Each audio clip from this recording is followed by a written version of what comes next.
All right, folks, let's talk about the Springfield Armory Hellcat Pro versus the Springfield Armory Echelon Compact. Now, you may be a Springfield fan and you're looking at this video with the question in your head, which gun do I pick? They're both about the same price. I think they fill different roles, and I'll go over that. But they're very similar as far as just when you're talking about magazine capacity, all that good stuff. They're very similar, so you might be a little bit confused. So first off, we have the Springfield Armory Hellcat Pro. I think this is for. It's kind of obvious the way it's set up. It's for the carry conceal market. It's a very sharp, accurate, reliable platform, and it's set up really good for concealed carry. The reason I like it so much is it feels like I'm holding a small single stack gun, but right here in this configuration, I have 18 rounds on tap, 17 rounds in the magazine plus one in the pipe. And I think that's pretty damn awesome. Having a gun that fills my hand up reasonably well. The grip is still a little bit small, but it feels good on this gun. Typically, I don't like small grips. It feels good here. But I got all this firepower. And it's reliable. It's accurate. It's a total win for me. But this, I think, is more for the carry conceal market. The Echelon Compact. It can work extremely well for the carry conceal market. This was brought out because everybody was just clamoring for one of these. All the Echelon fans were saying, make a compact, make a compact. It's Glock 19 size, so it's going to work really well for carry conceal. But I also think it's meant for duty use as well. I think that's maybe the mindset behind this, just like the full-size Echelon. It's meant to be like a duty gun. Just like how the Glock 19 can be a duty gun, this could be a duty gun as well. So it's going to be a little bit fatter in size, a little bit of a different feel to it just because it's a little bit bigger. Extremely well-made gun. So what I'm going to do in this video is I'm not going to go over the specs too much of these. I think you should go to the website, to Springfield Armory's website, get the specs direct from them so there's nothing lost in the translation. So if you're really nitpicky on ounces and stuff and whatnot and quarters of an inch and all that stuff, then feel free to go to the Springfield Armory website and you can get that from there. This video, I'm just going to talk about these two, hold them up to each other real quick, and kind of just give you an idea on these two guns together and show how different but how alike they are. So magazine capacity, 17 plus 1 here, and then you have 18 plus 1 here. So firepower is virtually the same. Where I think these two shine is just their individual uses. The grip links on these are virtually the same. This magazine will create a little bit more height versus this one just because of the angle right here, and this is a +3 versus this little diminutive +2. So you're going to get a little bit of height on that, but that's negated if you run the 15 round in this and the 15 round in this. They're virtually the same size. And I'll show that here. I'll pull this magazine out, and I'll pull this magazine out. And I'll butt these up together as best I can here. And you can see on video, they're the same. They're pretty much the same. This one, this little rear piece right here sticks out just like a millimeter or two more. That's negligible in my opinion. I'm still going to call that the same. So that's very, very similar right there. The texturing is pretty much the same between the two. A little bit different because the designs are different, but still in the same spots. You have that texturing that does an awesome job of locking your hand in, but not being too granular or too much like skateboard tape, stuff like that. The width, the Echelon is going to be a lot wider. In comparison, by a lot. I mean, honestly, it's not a huge amount wider. I mean, maybe a quarter of an inch or something like that.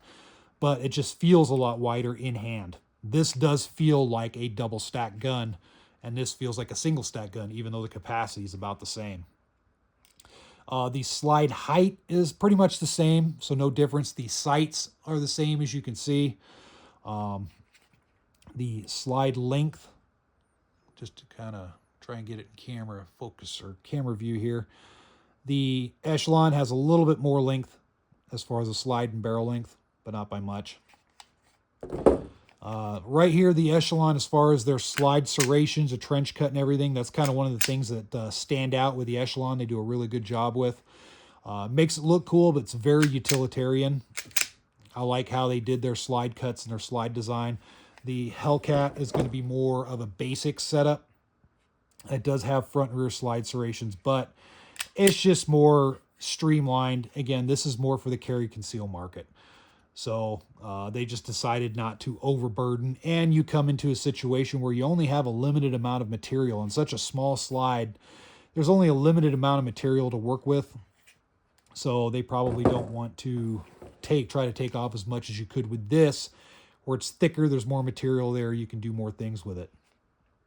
Triggers, the Echelon trigger right here versus the Hellcat trigger. This one feels a little bit lighter. They're both great triggers. This one feels a little bit more Glock-like versus this one. More of a flatter trigger, too, on this one, it feels like, compared to that. They're both really good. They just do have a separate feel. This one has ambi, and this one is not ambidextrous as far as the slide lock slide release, but this is ambi. And this has ambi controls straight from the factory. Minor details as far as you have the little gas pedal molded in right here so that way you have a reference point. They don't have that on these because it's more of a flat slab side setup. The optics, Echelon does a great job with the direct optic mounts with their setup, so you can mount. This is an RMSC optic on this particular compact, but I can throw an RMR here, no problem, and it would still be direct mount. I just change out the pins on it, basically. This one's set up for an RMSC right here. I don't run an optic on this because I like to keep it a little bit slick. Maybe I'll run an optic in the future, but right now I'm not running any sort of optic on this, just to keep it very streamlined, easy to conceal. The shootability for these guns. The shootability on these, the Echelon is going to be a little bit flatter than the Hellcat. More mass, it's set up, it's a little bit wider, fills the hand more. You're going to mitigate recoil a lot better than this. I'm not saying this is heavy recoiling, it's pretty light, but there is a noticeable difference between the Hellcat versus the Echelon. The Echelons are just very flat, low recoiling guns. So if you're recoil sensitive, just looking at that a little bit more, just depends on your own personal wants and needs and whatnot when it comes to the recoil department. Some people say the Hellcat's really snappy. Some people say it's really flat. I find it pretty flat shooting, but noticeably the Echelon is so much more flat shooting.